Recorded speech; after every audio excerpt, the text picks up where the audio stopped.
Hello everyone, welcome to SJ competitive academy.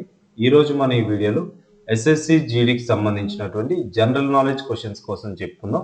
So ఈ వీడియోలో మనం టోటల్గా 20 క్వశ్చన్స్ కోసం డిస్కస్ చేస్తాం. ఈ 20 క్వశ్చన్స్ కూడా ప్రీవియస్గా జరిగిన షిప్స్లో వచ్చిన క్వశ్చన్స్ అండ్ వీటిని బేస్ చేసుకొని మనకి నెక్స్ట్ షిప్స్లో కూడా ఉంటాయి. అండ్ వీటి సరౌండింగ్స్లో ఉన్న ఇన్ఫర్మేషన్ మనం ఏ విధంగా ప్రిపేర్ అవ్వాలనే దానికోసం ఈ వీడియోలో చెప్పుకుందాం. అండ్ మీకు అర్థమయ్యే విధంగానే మొత్తం దీని సరౌండింగ్లో ఉన్న ఇన్ఫర్మేషన్ ఎక్కువగా మనం చెప్పుకుందాం. సో వీటిని ఏ విధంగా గుర్తుపెట్టుకోవాలో కూడా చూద్దాం. సో దీనిలో ముందుగా ఫస్ట్ క్వశ్చన్ చూడండి. Which musical instrument Ustad Bismillah Khan use it to play? Ustad Bismillah Khan ఏ సంగీత వాయిద్యాన్ని వాయించేవాడు? సో దీని యొక్క ఆన్సర్ ఏమవుతుంది? షెహనాయ్ అనేది ఆన్సర్ అవుతుంది. సో ఇక్కడ చూడండి, ఇక్కడ కనిపిస్తున్న పర్సన్, ఈ పర్సనే ఉస్తాద్ బిస్మిల్లా ఖాన్ గారు. సో ఇక్కడ ఇన్స్ట్రుమెంట్ ఉంది కదా, ఈ ఇన్స్ట్రుమెంట్ పేరే షెహనాయ్. సో అండ్ ఇంకా 2001లో ఉస్తాద్ బిస్మిల్లా ఖాన్ గారికి భారత రత్న అనే ఒక అవార్డు ఇచ్చారు. నెక్స్ట్ అదేవిధంగా 2001లోనే లతా మంగేష్కర్ గారికి కూడా భారత రత్న వచ్చింది. సో ఇద్దరికి భారత రత్న వచ్చింది. అండ్ వీళ్ళిద్దరు కూడా ఏ క్లాసికల్ మ్యూజిక్ సంబంధించిన వాళ్ళు అంటే హిందుస్థానీ క్లాసికల్ మ్యూజిక్ సంబంధించిన వాళ్ళు.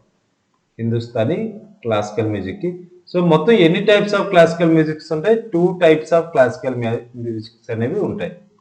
సో అందులో first one Carnatic classical music and second one already చెప్పుకున్నాం హిందుస్థానీ క్లాసికల్ మ్యూజిక్. ఈ 2 టైప్స్ ఆఫ్ క్లాసికల్ మ్యూజిక్స్ అనేవి ఉంటాయి. సో నెక్స్ట్ క్వశ్చన్ చూడండి. Kuchipudi dance belongs to which state? Kuchipudi అనేది ఏ స్టేట్కి సంబంధించింది? ఈ క్వశ్చన్ ఎక్కువగా అడుగుతుంటాడు. కూచిపూడి అని భరతనాట్యం కోసం ఎక్కువగా మనకి క్వశ్చన్స్ ఫ్రేమ్ చేస్తూ ఉంటాడు. సో చూడండి, దీని యొక్క ఆన్సర్ ఏమవుతుంది? కూచిపూడి అనేది ఆంధ్రప్రదేశ్కి సంబంధించిన క్లాసికల్ డ్యాన్స్. ఓకే, సో మనం రిమైనింగ్ కూడా అడిగితే ఏ విధంగా చేయాలి? సో ఇక్కడంటే మనం ఆంధ్రప్రదేశ్ కూచిపూడి అని చెప్పాం. సో నెక్స్ట్ ఇక్కడ ఉండే మొత్తం ఎన్ని క్లాసికల్ డాన్స్ ఉన్నాయి? 1 2 3 4 5 6 7 8 టోటల్గా 8 క్లాసికల్ డాన్సెస్ అనేవి ఉన్నాయి. సో మొత్తం ఈ క్లాసికల్ డాన్సెస్ అని గుర్తించింది ఎవరంటే, జనరల్గా మనకి ఒక డాన్స్ ఫామ్ అనేది క్లాసికల్ డాన్స్ కి సంబంధించింది అని గుర్తించేది ఎవరంటే సంగీత్ నాటక అకాడమీ అనే ఒక అకాడమీ ఉంటుంది. సంగీత్ నాటక అకాడమీ వాళ్ళు గుర్తిస్తారు. నెక్స్ట్ దీనిలో మొత్తం ఎన్ని క్లాసికల్ మ్యూజిక్స్ ఉన్నాయి? క్లాసికల్ డాన్సెస్ ఉన్నాయి టోటల్గా 8. అండ్ ఇవన్నీ ఒక్కొక్క స్టేట్ కి సంబంధించినవి. ఏది ఏ స్టేట్ చూద్దాం. భరతనాట్యం ఏ స్టేట్? తమిళనాడు. నెక్స్ట్ కథకళి కూచిపూడి. ఈ విధంగా కథక్ ఏ స్టేట్ కి సంబంధించింది? నార్త్ ఇండియాకి సంబంధించింది. కథక్ అనేది నార్త్ ఇండియాకి సంబంధించింది. నెక్స్ట్ అదే విధంగా కథకళి అనేది కేరళకి సంబంధించింది. కేరళకి ఇంకొకటి కూడా ఉంటుంది. కేరళకి ఈ మోహినియాట్టం కూడా కేరళకి సంబంధించిందే. కూడా Kerala. Next Kuchipudi Andhra Pradesh. Next Manipur. Next Odisha. Next Sattriya Assam. So ఈ స్టేట్ నేమ్స్ మీరు గుర్తుపెట్టుకోవాలి. సో ఇప్పుడు మనకి ఈ క్వశ్చన్లో ఇచ్చారు కూచిపూడి అనేది ఏ స్టేట్ కి సంబంధించింది అంటే ఆంధ్రప్రదేశ్. సో 8లో మనకి ఏదైనా ఇవ్వచ్చు, మన ఎగ్జామ్లో మన షిఫ్ట్లో ఏదైనా రావచ్చు. సో 8 కూడా నేర్చుకోండి. అండ్ ఇక్కడ ఇద్దరు పర్సన్స్ కనిపిస్తున్నారు. ఈ పర్సన్స్ మీద కూడా క్వశ్చన్స్ ఉంటాయి. ఈ ఇద్దరు పర్సన్స్ ఎవరంటే రాజారెడ్డి. వీళ్ళిద్దరు కూడా రాజారెడ్డి. అసలు వీళ్ళు ఎవరంటే కూచిపూడి క్లాసికల్ డాన్స్ లో బాగా పేరు ఉన్న వాళ్ళు, అంటే ఫేమస్ పర్సన్స్. ఫర్ ఎగ్జాంపుల్ మీకు క్వశ్చన్ ఏ విధంగా ఫ్రేమ్ చేస్తాడంటే రాజారెడ్డి అనే పర్సన్ ఏ క్లాసికల్ డాన్స్ కి సంబంధించిన వాళ్ళని అడగొచ్చు. సో ఏ క్లాసికల్ డాన్స్ అని పెడితే వెంటనే కూచిపూడి లేదా రాధారెడ్డి. సో ఈ విధంగా మీకు క్వశ్చన్ అనేది ఫ్రేమ్ చేసే ఛాన్సెస్ అనేవి ఉంటాయి.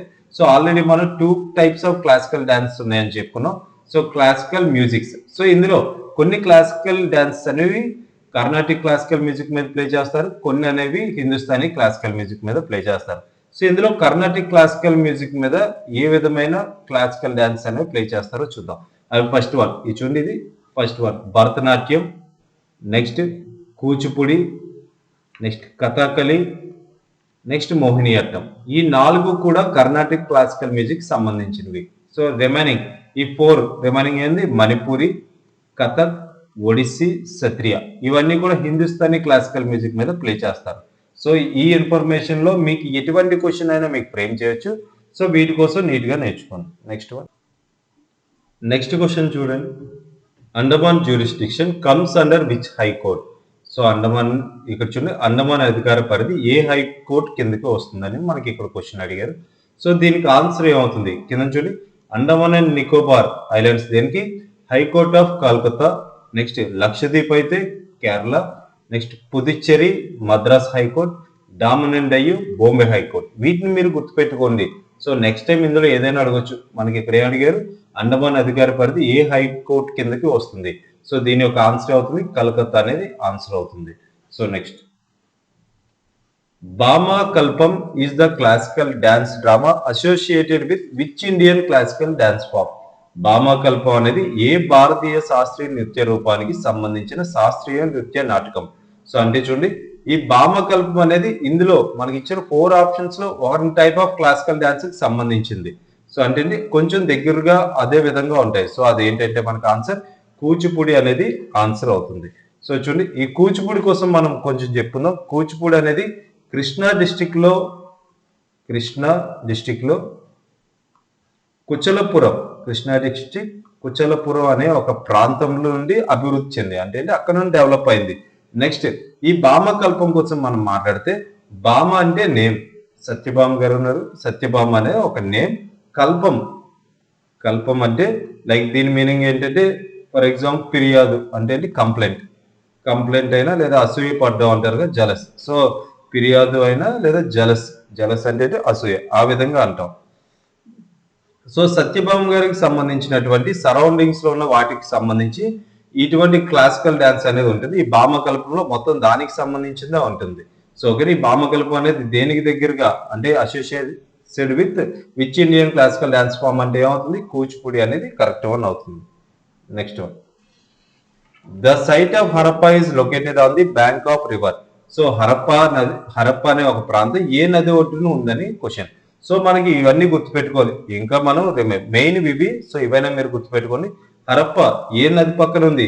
సో రావి నది పక్కన ఉంది. Next Mohenjodaro Indus. Next Ropar Sutlej, Lothal Bhogava. So ఈ విధంగా మీరు కాళీబంగన్, గగ్గర్, సో ఇవి అడుగుతూ ఉంటాడు మీకు. అండ్ మీకు ఇక్కడ పక్కన కూడా ఇచ్చా. సో ఎవరు ఫైన్ చేశారు హరప్పాని? దయారాం సహాని. మొహంజదారో ఆర్డి బ్యానర్జీ. సో ఈ విధంగా ఇయర్స్ అనేవి మనకి ఎస్ఎస్సీలు అడగకపోవచ్చు, కానీ సో ఇక్కడ city, river bank and archaeologist, ఈ 3 మాత్రం మీరు నేర్చుకుని ఈజీగా ఉంటుంది. Next, the site of Harappa is located on the bank of river. So దీని యొక్క ఆన్సర్ ఏమవుతుంది? సో రావి అనేది ఆన్సర్ అవుతుంది. So next question, which among the following was the main occupation of the palaeolithic people? అంటే చూడండి, ఓల్డ్ స్టోన్ దీన్ని ఏమంటారంటే కింది వాటిలో ప్రాచీన శిలాయుగం, ఇది ప్రాచీన శిలాయుగం ప్రజల ప్రధాన వృత్తి ఏది? సో వీళ్ళు జనరల్ మనకి ప్రాచీన శిలాయుగం ఎన్ని రకాలుగా ఉంటుందంటే 3 టైప్స్ లో ఉంటుంది ఇది. సో దానిలో ఫస్ట్ వన్ దిగువ ప్రాచీన శిలాయుగం. ముందుగా దిగువ ప్రాచీన శిలాయుగం ఇది ఒకటి. నెక్స్ట్ మధ్య ప్రాచీన శిలాయుగం ఒకటి, నెక్స్ట్ వన్ ఎగువ ప్రాచీన శిలాయుగం. సరే, సో దీనిలో మనకు క్వశ్చన్ అడిగాడు, వాళ్ళు ఎటువంటి చూడండి ఇక్కడ main occupation of the palaeolithic అంటే వీళ్ళ మెయిన్ ఆక్యుపేషన్ ఏంటంటే హంటింగ్. సో వీళ్ళు వేటాడి వీళ్ళు ఏం చేశారు? జీవనం సాగించుతూ ఉండేవాళ్ళు. సో ఆన్సర్ అవుతుంది హంటింగ్ అనేది కరెక్ట్ వన్ అవుతుంది. Next one, the Maharaja Ranjit Singh gold cup is associated with. So Maharaja Singh gold cup is associated with అంటే ఈ టైప్ క్వశ్చన్స్ మీకు అడిగే ఛాన్సెస్ ఉన్నాయి. సో అంటే ఈ విధమైన నియమిస్తారు. సో అది ఏ గేమ్ కి సంబంధించింది? సో చూడండి ఇక్కడ హాకీకి సంబంధించింది ఏంటి? మహారాజా రంజిత్ సింగ్ గోల్డ్ కప్ ఒకటి హాకీకి సంబంధించింది. నెక్స్ట్ అగాఖాన్ కప్ కూడా, ఇది కూడా అడుగుతుంటారు. అగాఖాన్ కప్ ఎక్కువగా గుర్తుపెట్టుకొని. నెక్స్ట్ ధ్యాన్ చంద్ కోసం మీకు తెలిసిందే, ధ్యాన్ చందే. సో ఏ గేమ్ లో ఉంటారు మనకి? సో ఆయన పేరు మీదే మనకి ఆయన బర్త్డే రోజు ఏం జరుగుతుంది? స్పోర్ట్స్ డే కూడా మనకు జరుగుతుంది. So next Jawaharlal Nehru cup. So ఇవన్నీ కూడా దేనికి సంబంధించి? హాకీ. అదేవిధంగా క్రికెట్ కి Duleep trophy, Ranji trophy, Iran trophy, ఇవన్నీ కూడా. సో ఈ ఇన్ఫర్మేషన్ మీరు చదువుకొని వెళ్ళండి. సో ఈజీగా మనం ఆన్సర్ చేయొచ్చు. ఇందులో మీకు ఎటువంటి క్వశ్చన్ అడిగినా సరే ఆన్సర్ చెప్పడానికి ఛాన్స్ ఉంటుంది. సో ఇక్కడ మనకి ఈ క్వశ్చన్ లో అడిగాడు మహారాజా రంజిత్ సింగ్. సో దేనికి సంబంధించింది? ఇది హాకీకి సంబంధించింది. Next question, what is zero score called in the table tennis? Zero score.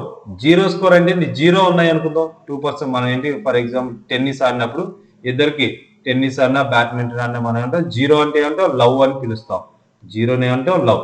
General గా లవ్ కాదు దీని మీనింగ్. సో జనరల్ గా ఫ్రెంచ్ వర్డ్స్ లో దీని మీనింగ్ ఏంటంటే ఇక ఈ విధంగా వస్తుంది. సో దీని మీనింగ్ ఏంటంటే ఎగ్. దీని మీనింగ్ ఏంటి ఎగ్. ఎందుకు ఎగ్ అని అన్నారంటే ఇది ఎగ్ షేప్ లో ఉంటుంది. సో ఈ విధంగా పిలిచేవాళ్ళు. అది అలా అలా వస్తూ వస్తూ లవ్ కింద చేంజ్ అయింది. సో లవ్ కింద చేంజ్ అయింది. ఓకేనా. సో దీని ఆన్సర్ ఏమవుతుంది లవ్. సో జీరో ఉన్నాయంటే అంటే లవ్. సో ఫర్ ఎగ్జాంపుల్ ఒక పర్సన్ 5 పాయింట్స్ ఉన్నాయి, ఇంకో పర్సన్ 0 పాయింట్స్ అంటే 5 లవ్ అని చెప్పి అంటూ ఉంటాం మనం. Okay. Next one. What is the India's largest brackish water lake? భారతదేశంలో అతిపెద్ద ఉప్పు నీటి సరస్సు ఏది? మన ఇండియాలో అతిపెద్ద ఉప్పు నీటి సరస్సు ఏదో మనం చెప్పాలి. సో ఇక్కడ ముందుగా 3 టైప్స్ ఆఫ్ లేక్స్ అనేవి అనుకుంటే జనరల్ గా ఒకటి బ్రాకిష్ వాటర్ లేక్, ఒకటి next one salt lakes, salt. Next one ఏంటంటే fresh water lakes, fresh water lakes. ఇవి 3 టైప్స్ ఆఫ్ లేక్స్ అనేవి మనకు ఉంటాయి. సో మన క్వశ్చన్ ఏంటంటే what is India's largest brackish water lake అంటే ఉప్పు నీటి సరస్సు ఏది? సో దీని ఆన్సర్ చెప్పుకునే ముందు దీనికి సంబంధించి కొంత ఇన్ఫర్మేషన్ కోసం మాట్లాడదాం. సో బ్రాకిష్ వాటర్ లేక్ అంటే ఏంటంటే సో ఇందులో సాల్ట్ ఉంటుంది. సాల్ట్ అనేది ఉంటుంది, కానీ ఓషన్స్ లో ఉండేంత సాల్ట్ అనేది ఉండదు. ఫర్ ఎగ్జాంపుల్ 3% వరకే ఉంటుంది. 0 to 3 ఫర్ ఎగ్జాంపుల్ 1 to 3% ఈ విధంగా ఉంటుంది. 1 to 3% మాత్రమే సాల్ట్ అనేది ఉంటుంది. సో దీనిలో బ్రాకిష్ వాటర్ లేక్ లో, సాల్ట్ లేక్ లో మాత్రం 3% కన్నా ఎక్కువగా ఉంటుంది. ఫ్రెష్ వాటర్ లో కూడా సాల్ట్ కంటెంట్ ఉంటుంది, కానీ చాలా మైనర్, అంటే 0.5 to 1% మాత్రమే ఉంటాయి. నెక్స్ట్. సో మనకి ఇక్కడ ఊలార్ లేక్ ఆప్షన్ లో ఏమి ఇచ్చారు మనకి? ఊలార్ లేక్. ఊలార్ లేక్ అనేది అతిపెద్ద ఉప్పు నీటి సరస్సా? కాదు, ఎందుకంటే అది ఫ్రెష్ వాటర్ లేక్. ఇది ఊలార్ అనేది ఫ్రెష్ వాటర్ లేక్. అండ్ ఇది ఎక్కడ ఉంది అంటే జమ్మూ అండ్ కాశ్మీర్ లో ఉంది. జమ్మూ అండ్ కాశ్మీర్ లో ఉంటుంది, జేఎండ్కేలో. నెక్స్ట్ వెంబనాడ్ లేక్ అనేది సో ఇది కూడా ఫ్రెష్ వాటర్ లేక్ అవుతుంది. అండ్ ఇది ఎక్కడ ఉంటుందంటే వెంబనాడ్ లేక్ అనేది కేరళలో ఉంటుంది, కేరళ. నెక్స్ట్ చిల్కా లేక్ అనేది మన ఆన్సర్ అవుతుంది. చిల్కా లేక్ అనేది చూడండి, ఇదిగో ఈ లొకేషన్ లో ఉంటుంది. ఒడిస్సా, ఆంధ్రప్రదేశ్ దగ్గరలో ఉంటుంది చిల్కా లేక్ అనేది. ఇదే మనకు కావాల్సినటువంటి ఆన్సర్. అతిపెద్ద ఉప్పు నీటి సరస్సు అంటే ఆన్సర్ అవుతుంది చిల్కా లేక్ అనేది ఆన్సర్ అవుతుంది. నెక్స్ట్ ఇక లోక్తక్ లేక్ అనేది ఎక్కడ ఉంటుందంటే ఇది కూడా లోక్తక్ కూడా ఫ్రెష్ వాటర్ లేకే, కానీ ఇది ఎక్కడ ఉంటుంది? మణిపూర్ లో ఉంటుంది, మణిపూర్. సో ఈ విధంగా మీకు ఇందులో ఒకవేళ ఊలార్ లేక్ కోసం అడిగినా మనం ఆన్సర్ చేయగలగాలి, చిల్కా లేక్ కోసం అడిగినా సో ఈ విధమైన ఇన్ఫర్మేషన్ మనం చెప్పగలిగి ఉండాలి. Next question. Losar festival is celebrated in which state? Losar పండుగని ఏ రాష్ట్రంలో జరుపుకుంటారు?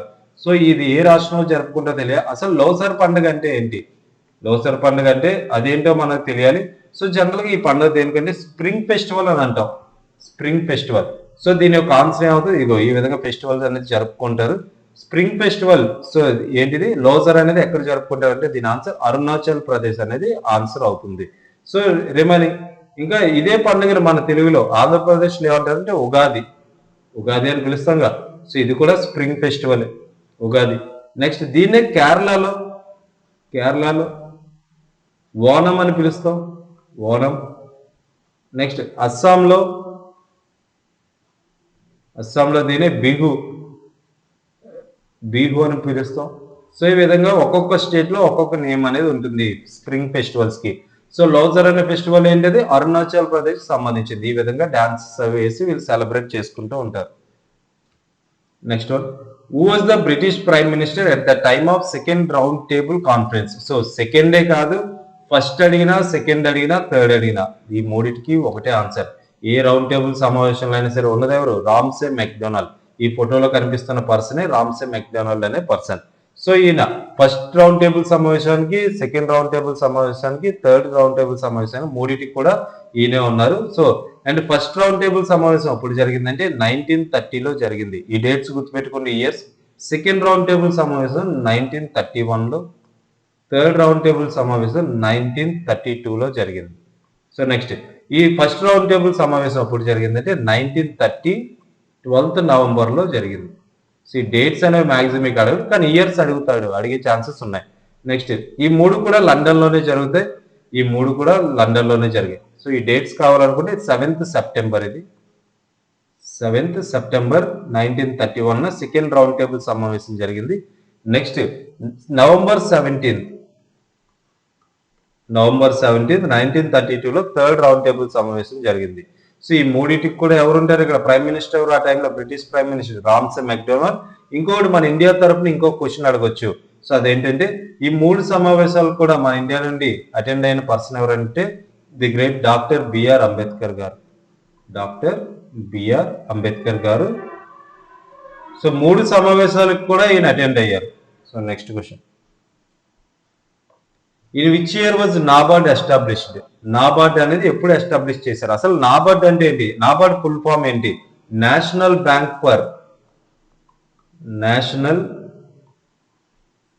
ఫర్ అగ్రికల్చర్ అండ్, ఇవి గుర్తుపెట్టుకోండి, అడగొచ్చు. ఏ అంటే ఏంటి? సో ఇక్కడ ఎలా వస్తున్నప్పుడు ఇక్కడ వచ్చిన ఆర్ ఏంటి అడగొచ్చు, లేదా డి అంటే ఏంటి అనొచ్చు మనకి. అగ్రికల్చర్ అండ్ రూరల్ డెవలప్మెంట్ దాని యొక్క ఫుల్ ఫామ్ ఇది, రూరల్ డెవలప్మెంట్. సో ఎప్పుడు ఎస్టాబ్లిష్ చేశారు? ఎప్పుడంటే 1982. ఈ డేట్ ఈ ఇయర్ గుర్తుపెట్టుకోండి, 1982. దీని యొక్క హెడ్ క్వార్టర్ ఎక్కడని కూడా అడగచ్చు. నాబార్డ్ యొక్క హెడ్ క్వార్టర్ ఎక్కడ ఉందంటే ముంబైలో నాబార్డ్ యొక్క హెడ్ క్వార్టర్ అనేది ఉంటుంది. సో అండ్ దీని యొక్క చైర్మన్ కూడా అడగచ్చు, మిస్టర్ షాజీ కేవి. సో ఇది కూడా గుర్తుపెట్టుకోండి, దీని ఒక చైర్మన్ గుర్తుపెట్టుకోండి. హెడ్ క్వార్టర్ ఎక్కడ? Mumbai. And full form national bank for agriculture and rural development. So next a year లో? 1982. సో దీనికోసం చెప్పుకున్నాం కాబట్టి మన ఆర్బీఐ కోసం కూడా ఒక చిన్న ఇన్ఫర్మేషన్ మాట్లాడుకుందాం. సో ఆర్బీఐ అనేది ఎప్పుడు స్టార్ట్ చేశారు, ఎప్పుడు ఎస్టాబ్లిష్ చేశారంటే 1 April. Reserve bank of India కోసం చెప్పుకుంటున్నాం. ఆర్బీఐ 1 ఏప్రిల్ 1935లో స్థాపించారు. అండ్ ఇది ఎప్పుడు నేషనలైజేషన్ చేశారు అంటే జాతీయం ఎప్పుడు చేశారు అంటే 1 జనవరి 1949లో జాతీయం చేశారు. అండ్ ప్రజెంట్ దీని యొక్క గవర్నర్ ఎవరంటే శక్తికాంత్ దాస్ గారు. ఓకేనా, శక్తికాంత్ దాస్ గారు దీని యొక్క present governor. So next question, in cricket which of the following fielding positions is behind the batsmen? Cricket లో కింది వాటిలో బ్యాట్స్మెన్ వెనుకున్న ఫీల్డింగ్ పొజిషన్ ఇది. సో ఇక్కడ మీకు అర్థమయ్యే విధంగా సో ఈ రెండు పొజిషన్స్ మనకు కనబడేలా చూద్దాం. సో బ్యాట్స్మెన్ విధంగా అంటే ఇగో ఫస్ట్ స్లిప్ అనేది ఆన్సర్ అవుతుంది. సో ఇక్కడ ఆన్సర్ అవుతుంది ఫస్ట్ స్లిప్. వీళ్ళు ఏమంటాం? First slip, second slip, third slip, ఈ విధంగా పిలుస్తాం. మీకు కావాలనుకుంటే రిమైనింగ్ ఇన్ఫర్మేషన్ కూడా ఇదిగో ఈ చార్ట్ లో ఉంది. ఎక్కడ పొజిషన్ ఏమని పిలుస్తాం? సో ఇక్కడ మిడ్ ఆఫ్. సో అదే విధంగా సో ఇది బ్యాక్ పాయింట్ అవుతుంది, ఇది పాయింట్. ఈ విధంగా మొత్తం ఇన్ఫర్మేషన్ అంతా కూడా ఈ డయాగ్రామ్ లో ఉంది. సో మీకు కావాలనుకుంటే చూడండి, కానీ ఎక్కువగా అడగడు. సో ఫస్ట్ స్లిప్ ఇది ఒకటి గుర్తుపెట్టుకోండి సరిపోతుంది.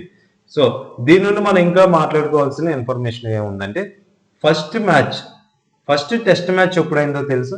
ఫస్ట్ టెస్ట్ మ్యాచ్ అనేది ఎప్పుడు జరిగిందంటే 1877లో జరిగింది. Next first one day match 1971లో జరిగింది. ఈ రెండు మ్యాచ్లు కూడా ఎవరెవరి మధ్య జరిగాయంటే ఆస్ట్రేలియా వర్సెస్ ఇంగ్లాండ్, ఈ రెండింటికే జరిగాయి. ఆస్ట్రేలియా ఇంగ్లాండ్ మధ్య ఫస్ట్ టెస్ట్ మ్యాచ్ ఆస్ట్రేలియా ఇంగ్లాండ్కి జరిగింది. ఫస్ట్ వన్ డే మ్యాచ్ కూడా 1971లో ఆస్ట్రేలియా ఇంగ్లాండ్కి జరిగింది. అసలు ఈ క్రికెట్ అంతా కూడా ఎవరి ఆధ్వర్యంలో? దీని అంతటికి హెడ్ ఎవరంటే ఏమవుతుంది?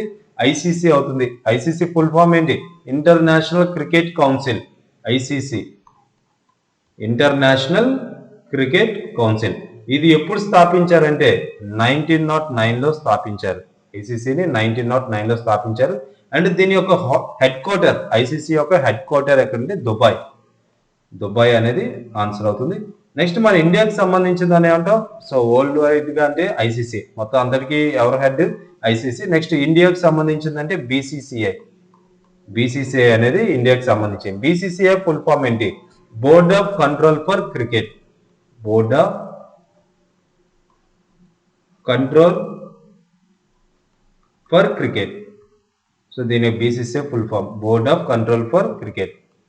సో ఓకే, ఈ బీసీసీఐ ఎప్పుడు ఫామ్ చేశారంటే 1927లో ఫామ్ చేశారు. సో ఐసీసీ ఎప్పుడు 1909, బీసీసీ ఎప్పుడు 1927. ఈ ఇన్ఫర్మేషన్ ఒక దగ్గర రాసుకొని మీరు ఎగ్జామ్కి వెళ్ళే ముందు ఒకసారి చూసుకొని వెళ్ళండి. సో ఇందులో క్వశ్చన్స్ మీకు ఫ్రేమ్ అవ్వచ్చు, మీకు రావచ్చు కూడా. నెక్స్ట్ క్వశ్చన్ చూద్దాం. Bharatanatyam is related to which state? ఇందాకే చెప్పుకున్నాం మనం ఆల్రెడీ స్టార్టింగ్ లోనే. భరతనాట్యం ఏ స్టేట్ కి సంబంధించింది? తమిళనాడుకి సంబంధించింది. సో భరతనాట్యం అనేది ఇంకొకటి oldest classical dance. Oldest classical dance ఏంటంటే ఇది కూడా ఏమవుతుంది? భరతనాట్యం అవుతుంది. ఓల్డెస్ట్ క్లాసికల్ డాన్స్ అని అడిగినా మన ఆన్సర్ ఏం పెట్టాలి? భరతనాట్యం అనేది మన ఆన్సర్ పెట్టాలి. Next, the Chipko movement is associated with. Chipko movement, so ఇక్కడ 4 ఆప్షన్స్ ఇచ్చారు. చిప్కో ఉద్యమం అనేది దేంతో ముడిపడి ఉంది? సో దేనికి సంబంధించింది అంటే అసలు చిప్కో మూమెంట్ అనేది ఎక్కడ స్టార్ట్ అయింది? ఇన్ఫర్మేషన్ కూడా మనకు తెలియాలి. సో జనరల్ గా దేనికంటే చెట్లు అవి నరికేస్తూ వెళ్తున్నారు. సో దీన్ని కాపాడడం కోసం ఇదిగో ఈ విధంగా చెట్లను పట్టుకొని నించున్న వాళ్ళప్పుడు. సో ఎక్కడంటే ఉత్తరాఖండ్ లో 1973లో జరిగింది. ఓకే, 1973లో ఉత్తరాఖండ్ లో స్టార్ట్ అయింది. సో వీళ్ళందరూ ఏం చేస్తారంటే చెట్లను పట్టుకొని ఉంటారు, చెట్లను అతుక్కొని ఉంటారు. సో ఓకేనా. సో దీన్ని ఎవరు స్టార్ట్ చేశారంటే సుందర్లాల్ బహుగుణ. ఈ నేమ్ ఇంపార్టెంట్, సుందర్లాల్ బహుగుణ. ఈ నేమ్ గుర్తుపెట్టుకోండి. సో అంటే మన ఆన్సర్ అవుతుంది చెట్ల నరికివేతను నిరోధించడానికి, preventing the felling of trees. So చెట్లను నరకవేయడాన్ని ఆపడం కోసం ఈ ఉద్యమం అనేది చేశారు. ఆ ఉద్యమం పేరేంటి? చిప్కో మూమెంట్ అని అంటాం. Next one, where was FIFA world cup 2022 held in? So ఎక్కడ ఫీఫా వరల్డ్ కప్ 2022 అనేది ఎక్కడ జరిగింది? Argentina, Germany, Qatar and Russia. So ఈ నాలుగిట్లో ఆప్షన్ అవుతుంది. 2022 అనేది సో ఖతార్ లో జరిగింది. సో ఎక్కడ జరిగింది? ఖతార్. ఇక్కడ ఇచ్చారు చూడండి, FIFA world cup Qatar 2022. So ఇందులో విన్నర్స్ ఎవరు, రన్నర్స్ ఎవరు? ఇందులో ఫైనల్ మ్యాచ్ అనేది అర్జెంటీనా మరియు ఫ్రాన్స్ కి జరిగింది. సో ఎవరెవరికి? అర్జెంటీనాకి, ఫ్రాన్స్ కి జరిగింది. ఇందులో విన్నర్ ఎవరంటే అర్జెంటీనా వాళ్ళు విన్ అయ్యారు. సో అసలు ఫీఫా వరల్డ్ కప్ అనేది ఎప్పుడు స్టార్ట్ అయిందంటే 1930లో స్టార్ట్ అయింది. సో ఇది అడిగితే అడగొచ్చు, లేదంటే లేదు. కానీ మీకు ఇన్ఫర్మేషన్ కూడా ఇక్కడ చూసుకోండి. 1930 ఇది అడగొచ్చు, ఎవరు విన్నర్స్? సో ఎవరు విన్నర్స్? పెనాల్టీ షాట్స్ వరకు వెళ్ళింది, లాస్ట్ వరకు కొంచెం మంచిగా ఇంట్రెస్టింగ్ గా జరిగిన మ్యాచ్ ఇది. సో ఇదేంటి ఆన్సర్ అవుతుంది? అర్జెంటీనా అనేది కరెక్ట్ వన్ అనేది అవుతుంది. Next question, when did the Simon commission arrive in India? So Simon commission అనేది ఇండియాకి ఎప్పుడు వచ్చింది? సో దీనికి సైమన్ కమిషన్ భారతదేశానికి ఎప్పుడు వచ్చింది? సో ఇక్కడ చూడండి, 1927లో సైమన్ కమిషన్ వేశారు, కానీ అప్పుడు ఇండియాకి రాలేదు. 1927లో సైమన్ కమిషన్ వేశారు కానీ సో ఇండియాకి ఎప్పుడు వచ్చిందంటే 1928లో వచ్చింది. సో 1928 అనేది దాని యొక్క ఆన్సర్ అనేది అవుతుంది. సో అండ్ దీన్ని లార్డ్ ఇర్విన్ అనే వైస్రాయ్ అనే వాళ్ళు ఉండేవారు. ఆయన టైంలో సైమన్ అనే ఒక అధ్యక్షుడు, అంటే సైమన్ అనే ఒక పర్సన్ ఉన్నారు. ఆయన అధ్యక్షతతో ఇంకొక 6 పర్సన్స్, టోటల్ గా ఎంతమంది వచ్చారు ఇండియాకి? 7 పర్సన్స్ వచ్చారు. సో ఎవరు పంపించారు? వైస్రాయ్ లార్డ్ ఇర్విన్ గారు. సో సైమన్ అధ్యక్షతన అంటే సైమన్ అంటే ఏంటి? సో దీనికి అధ్యక్షత హెడ్ ఎవరు? దీనికి ఈ కమిషన్ కి సైమన్ అనే పర్సన్, దాని పేరు మీద సైమన్ కమిషన్ అనేది వచ్చింది. మొత్తం ఎంతమంది? 7 పర్సన్స్. ఒకరు సైమన్, ఆయనతో కలిపి ఇంకొక 6 పర్సన్స్ కూడా వచ్చారు. సో ఎప్పుడు ఇండియాకు వచ్చారు అంటే 1928 ఫిబ్రవరి 3 వచ్చారు. ఫిబ్రవరి 3 బొంబాయికి వచ్చారు డైరెక్ట్ గా. బాంబే. సో 1928 అంటే బాంబే. సో బాంబేకి వచ్చారు. సో జనరల్ గా ఇది ఎప్పుడు 1927లో కమిషన్ అనేది ఏర్పడింది. నవంబర్ 8న సైమన్ కమిషన్ అనేది వేశారు. కానీ మన ఇండియాకి ఎప్పుడు వచ్చారు? 1928 ఫిబ్రవరి 3 వచ్చారు. సో డేట్ అడగలేదు, కానీ ఇయర్ అడిగారు. సో ఆన్సర్ అంటే ఈ రెండింటిని కన్ఫ్యూజ్ అవ్వద్దు. సైమన్ కమిషన్ ఎప్పుడు వేశారంటే 1927, ఎప్పుడు ఇండియాకు వచ్చారంటే 1928 అనేది ఆన్సర్ అవుతుంది. సో ఈ కమిషన్ వేరే నేమ్ ఉంది, సైమన్ కమిషన్ కి ఇంకొక నేమ్ ఉంది. ఇదే ఏంటంటే వైట్ కమిషన్ అని కూడా అంటాం. వైట్ కమిషన్, ఇది కూడా దానికి ఇంకొక నేమ్. సో వైట్ కమిషన్ అంటే ఏంటంటే ఏమవుతుంది? సైమన్ కమిషన్ అవుతుంది. సో అప్పట్లో మన వాళ్ళు ఇలా నినాదాలు చేశారు, సైమన్ గో బ్యాక్ అని చెప్పి. ఈ క్వశ్చన్ చూడండి, which river in India flows through a rift valley? భారతదేశంలో ఏ నది చీలిక లోయ గుండా ప్రవహిస్తుంది? సో చీలిక లోయ గుండా ప్రవహించే అతిపెద్ద 2 నదులు ఉన్నాయి. అవి ఏంటంటే నర్మదా, తపతి. నర్మదా ఒకటి, తపతి. చీలిక లోయ అని ఎందుకంటారంటే చీలికలు ఎందుకంటారంటే లైక్ భూమి అప్పట్లో స్టార్టింగ్ లో టెక్టానిక్ ప్లేట్స్ అనేవి చీలిపోయి ఆ ప్లేస్ అంటే టెక్టానిక్ ప్లేట్స్ ఈ విధంగా ఇలా చీలిపోయి అనుకో, సో ఈ మధ్యలో ఒక ప్లేస్ అనేది ఫామ్ అవుతుంది కదా, అక్కడ ఉండే రివర్స్ ని అంటాం రిఫ్ట్ వ్యాలీ రివర్స్ అని పిలుస్తూ ఉంటాం. సో అందులో మనకి మెయిన్ ఏంటి నర్మదా తప్తి. సో ఇక్కడ ఇచ్చిన ఆప్షన్ ఏంటి నర్మదా అనేది మనకి ఇచ్చారు. సో ఈ రెండిట్లో మనకి ఏదో ఆప్షన్ ఇస్తే అది రెండు కూడా ఎవరు ఏదో ఒకటే ఇస్తారు మనకి. Next one, Ankita Raina is related to which sport? Ankita Raina అనేవాళ్ళు ఏ స్పోర్ట్స్కి సంబంధించిన వాళ్ళు అంటే డైరెక్ట్గా దీనికి ఆన్సర్ పెడతారు టెన్నిస్. సో ఇంకా మనకి వింబుల్డన్కి అది ఫిఫ్త్ పర్సన్ కూడా వెళ్ళిన వాళ్ళు. సో నెక్స్ట్ ఇంకా అంత ఇన్ఫర్మేషన్ అవసరం లేదు. అంకిత రైనా అనేవాళ్ళు ఏ స్పోర్ట్కి సంబంధించి, ఇలాంటి క్వశ్చన్స్ చూసుకోండి. సో రీసెంట్ న్యూస్లో ఉన్నటువంటి స్పోర్ట్స్ పర్సన్స్ కోసం చూసి సో వాళ్ళు ఏ స్పోర్ట్కి సంబంధించిన వాళ్ళు ఆ ఇన్ఫర్మేషన్ ఒకసారి చూసుకొని వెళ్ళండి. ఈ క్వశ్చన్ ఎక్కువగా అడుగుతూ ఉంటాడు ఎస్ఎస్సీలో. Next, Rukmini Devi అరండల్ is related to the which classical dance? So Rukmini Devi అరండల్ అనేవాళ్ళు భరతనాట్యంలో ఫేమస్ క్లాసికల్ డాన్సర్, భరతనాట్యంకి సంబంధించిన ఒక పర్సన్. సో ఆవిడ, సో ఈ పర్సనే రుక్మిణీదేవి అరండల్ గారు. సో ఇది మన ఈ వీడియోలో మొత్తం ఈ 20 క్వశ్చన్స్ కోసం డిస్కస్ చేస్తున్నాం. సో మీకు ఓకే, నెక్స్ట్ ఇంకా మీకు జిఎస్ క్వశ్చన్స్ కావాలి అనుకుంటే కామెంట్ సెక్షన్లో పెట్టండి. సో ఆ క్వశ్చన్స్ కోసం మనం నెక్స్ట్ వీడియో అనేది చేస్తా. రేపు ఇంకొక వీడియో అనేది మనం డిస్కస్ చేసుకుందాం. So thank you.